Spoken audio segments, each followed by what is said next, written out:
Popular culture and consumerism. Main ideas. How did increasing literacy and new patterns of consumption affect people's lives?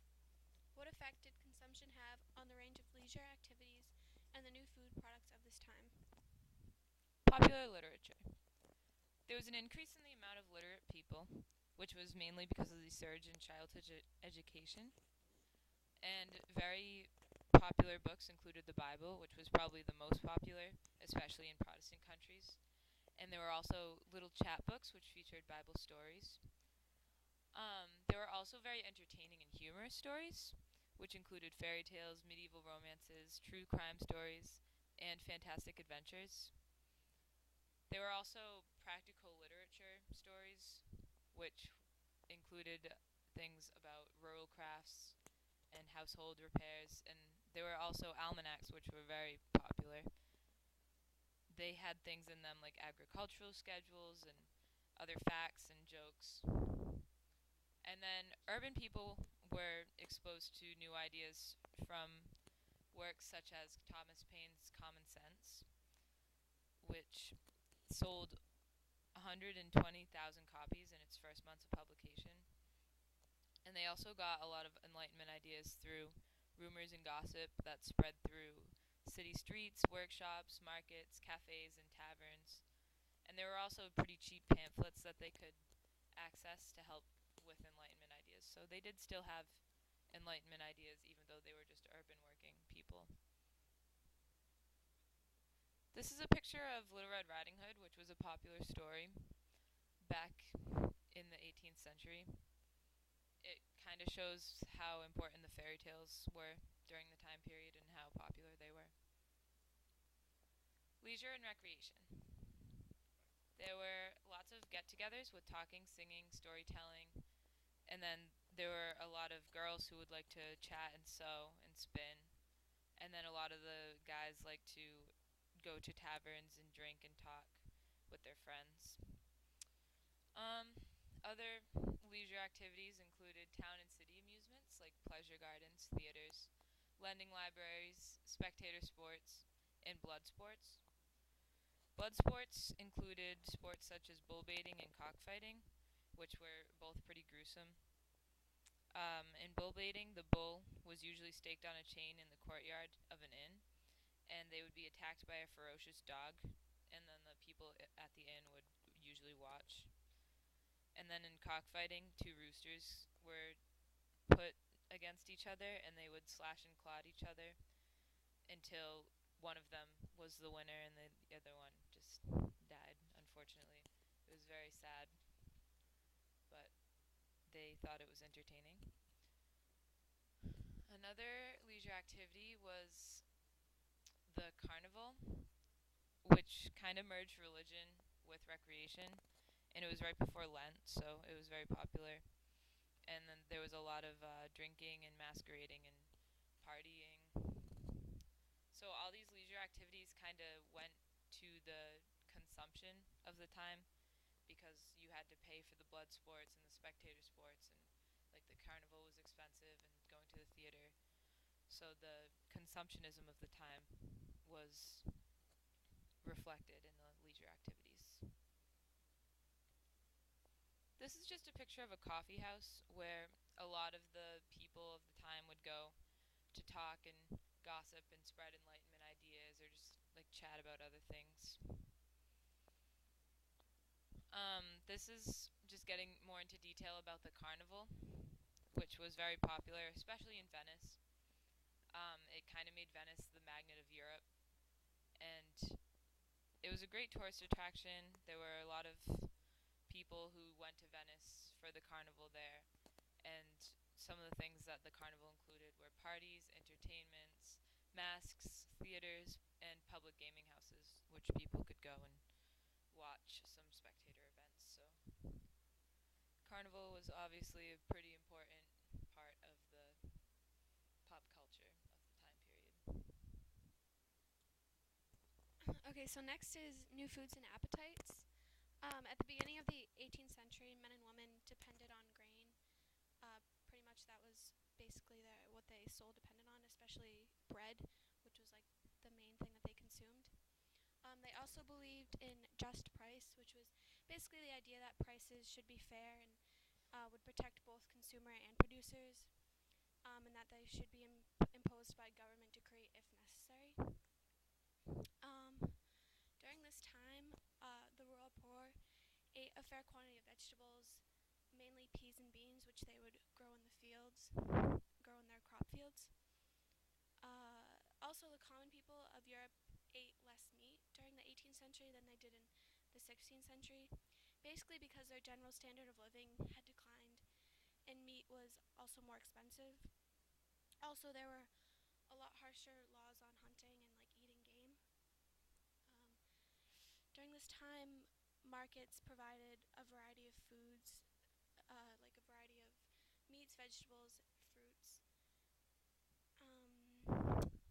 Also, there was a growth in of market gardening. A greater variety of vegetables appeared in towns and cities. There was also new methods of farming that was introduced from like in like the Low Countries in England. Um, there were new crops that were also introduced into Europe from the Americas, such as corn, squash, potatoes, and other useful plants. Semi-tropical fruits such as oranges and lemons were introduced from Portugal and the West Indies. The most remarkable dietary change of the 18th century was in the consumption of sugar and tea. It basically rose into popularity more quickly than any other commodities. Since it was so previously expensive and it was a rare luxury item.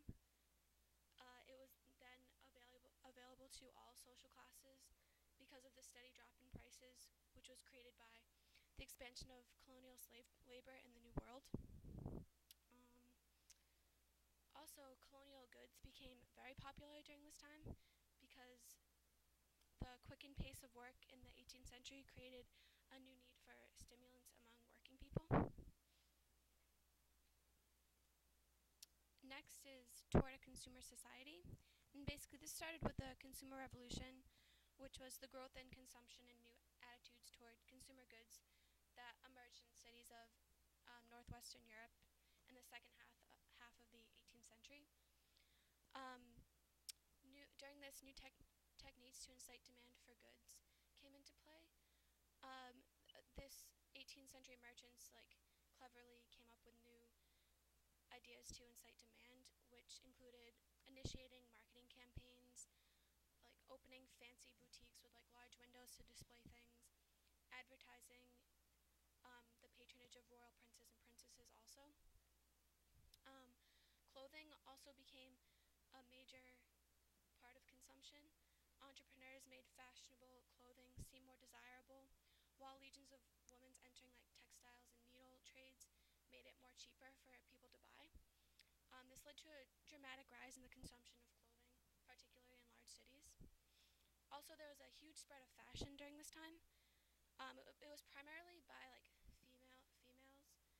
females, and they women primarily outconsumed men in this category.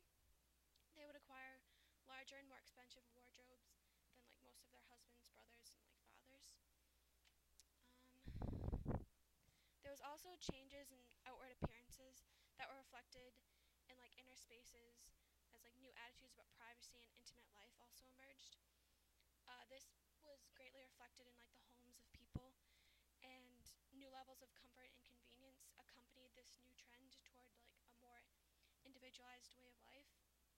Um, by the end of the 18th century, there were more humble households, which contained a greater variety of cutlery and dishes and the kitchen. There were more books in houses and libraries. There was also hearths became more popular because they were more efficient and cleaner than coal stoves.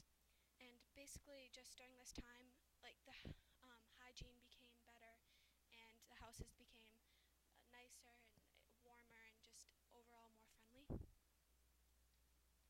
So this is our primary source that we found. It's called A Day in the Life of Paris by Louis Sebastien Mercier. At 2 o'clock, Those who had invitations to dine set out, dressed in their best, powdered, adjusted, and walking on tiptoe not to soil their stockings. All the cabs are engaged. Not one is to be found on the rank. There is a great deal of competition for these vehicles, and you may see two would-be passengers jumping into a cab together from different sides and furiously disputing which was first. Okay, so basically, this primary source shows like the quickened pace of work in the 18th century, created which created new needs for like stimulants among working people, and this is definitely shown by all the cabs that people were fighting for, and how everyone was busy and everyone was walking around, and also cabs were also very helpful in consumerism because people obviously paid for cabs. This also shows how people very much cared about the way that they looked and how fashion was very important, and how on the way to like dinner people would dress their best and dress nice and always look well adjusted and try not to get dirty.